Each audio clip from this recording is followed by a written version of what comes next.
এগুলি মনে রাখবেন। আমাদের এই আন্দোলনে আমার নিজের ছাত্রদের আমি দেখেছি, এখানে বিভিন্ন সংখ্যালঘু সম্প্রদায়ের অংশগ্রহণ ছিল, ভিন্ন জাতিসত্তার যারা পাহাড়ি জাতিসত্তা মানুষ আছে তাদের অংশগ্রহণ ছিল। তাদেরকে প্রোটেক্ট করেন। আপনি অন্যান্য দেশে মুসলমানরা নির্যাতিত হলে আপনি ক্ষুব্ধ হন না, কষ্ট পান না, আপনার চোখে পানি আসে না? তখন আপনার মনে হয় এত অন্যায় কাজ কিভাবে করে? তো ওই অন্যায় কাজ আমার দেশে যদি হয় অন্য সম্প্রদায়ের সাথে, অবশ্যই আপনার মধ্যে মিনিমাম মানবিকতা থাকলে তাদের এই যে কোনো অন্যায়কে প্রতিহত করেন। সংখ্যালঘু সম্প্রদায় যারা আছে, জাতিগত হোক ধর্মীয় হোক, তাদেরকে রক্ষা করেন।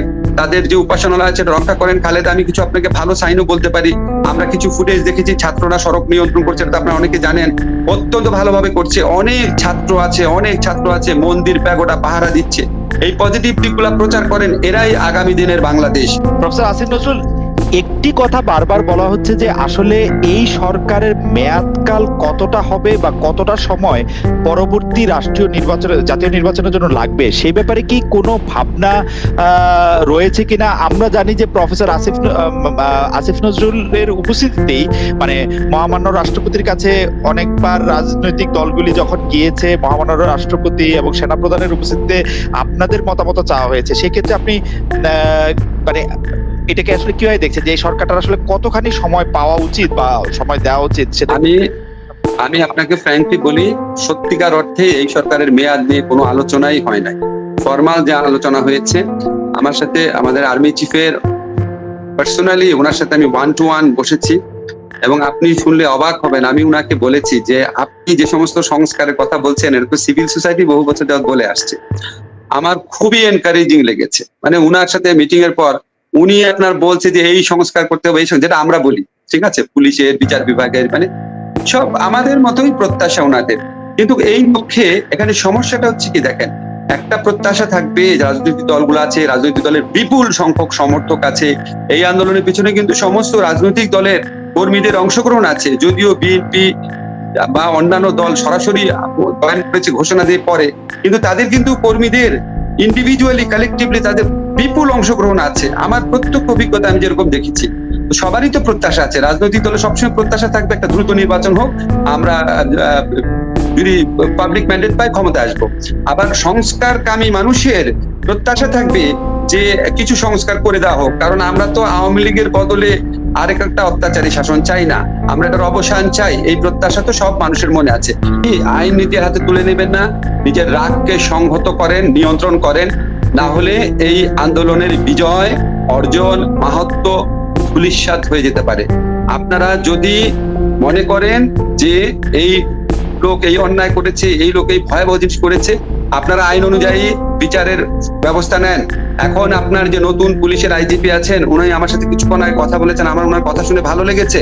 উনি তো অলরেডি সাংবাদিকদের বলেছেন যে পুলিশ কিছু অ্যাক্সেস করেছে, ভয়ঙ্কর মানবতা বিরোধী, মানে মানবাধিকার লঙ্ঘনকারী কাজ করেছে, মানুষ খুব ক্ষুব্ধ হয়েছে, উনি তার জন্য ক্ষমা চেয়েছেন। এবং উনি নিজেই বলেছেন পুলিশের এই সমস্ত সদস্য যারা আছে তাদের বিরুদ্ধে প্রশাসনিক এবং আইনি ব্যবস্থা নেওয়া হবে। আপনারা এখনকার পুলিশ ইনশাআল্লাহ ডিফারেন্ট পুলিশ হবে। তাদের কাছে যে বলেন এই পুলিশ অফিসার বা এই আমাদের বিরুদ্ধে এই করেছিল, এই নেতা, এই পাতি নেতা আমাদের বিরুদ্ধে এই করেছিল, সেখানে আপনারা বিচার পান কিনা একটু দেখেন, একটু ধৈর্য ধরেন। আর কোনোভাবেই সম্পত্তি নাশ করবেন না। এটা আমরা একটা নতুন বাংলাদেশ অর্জন করেছি। এই বাংলাদেশের সবকিছু জনগণের হবে। বাংলাদেশের মানুষ যেই নির্মম শাসন প্রত্যক্ষ করেছে, বাংলাদেশের মানুষ রাষ্ট্রের প্রতিষ্ঠানকে, পুলিশকে, আদালতকে, বিজিবিকে, দুর্নীতি দমন কমিশনকে, এই রাষ্ট্রের প্রতিষ্ঠান, তাদের ট্যাক্সে চলা রাষ্ট্রের প্রতিষ্ঠানকে দেখেছে, তাদের বিপক্ষে দাঁড়িয়েছে। এই অবস্থা থেকে বাংলাদেশের মানুষ মুক্তি চায়।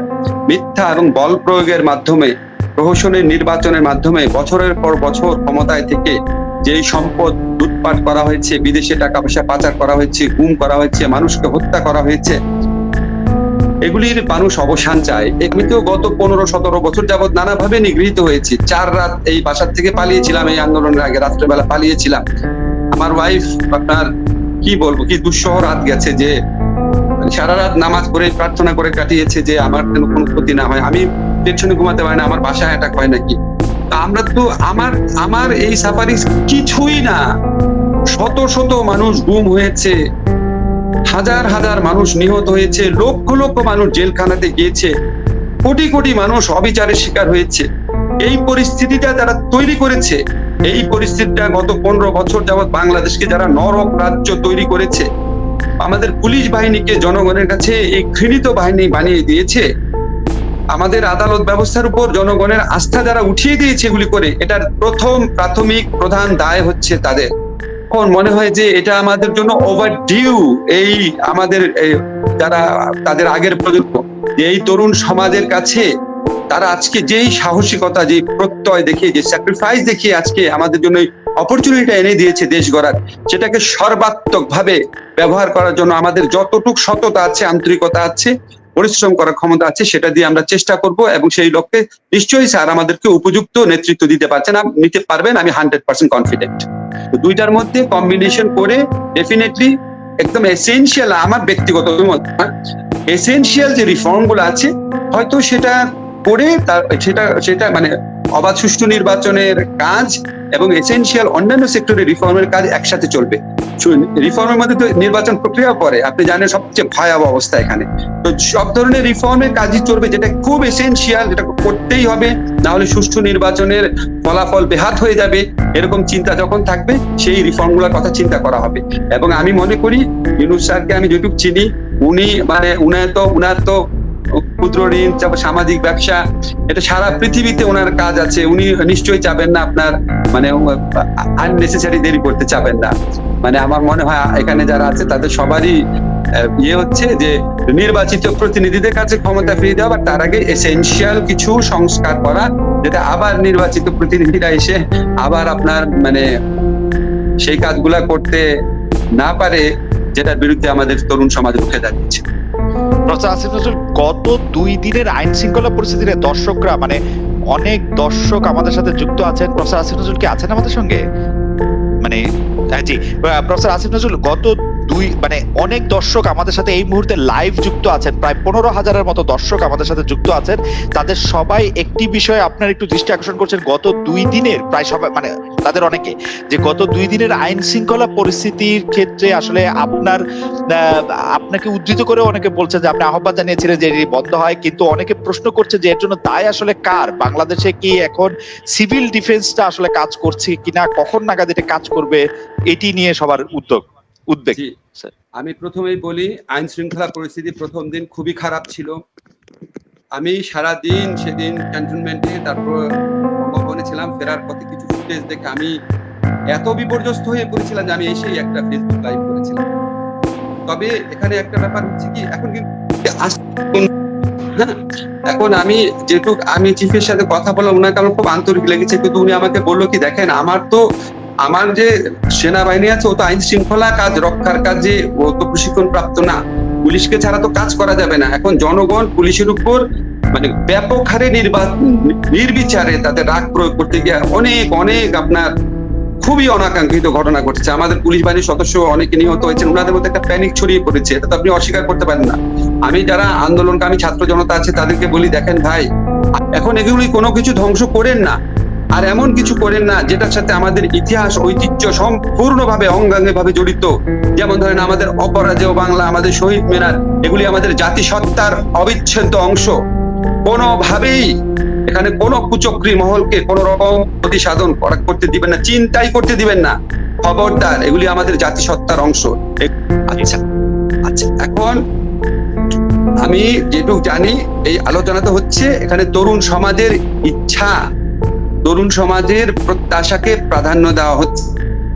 আমাদের তরুণ সমাজে আমাদের সমন্বয়করা আছেন, আমাদের নাহিদ, তারপর আপনার আসিফ, তারপর বাকের, সার্জিস, ওদের নেতৃত্বে, সরি 2-একটা নাম ভুলে গেছি, চট করে মনে পড়ছে না, তো তারা আপনার সমস্ত রাজনৈতিক দলের সাথে কথা বলছে, তারাই দায়িত্ব নিয়েছে সমস্ত রাজনৈতিক দলের সাথে কথা বলবে।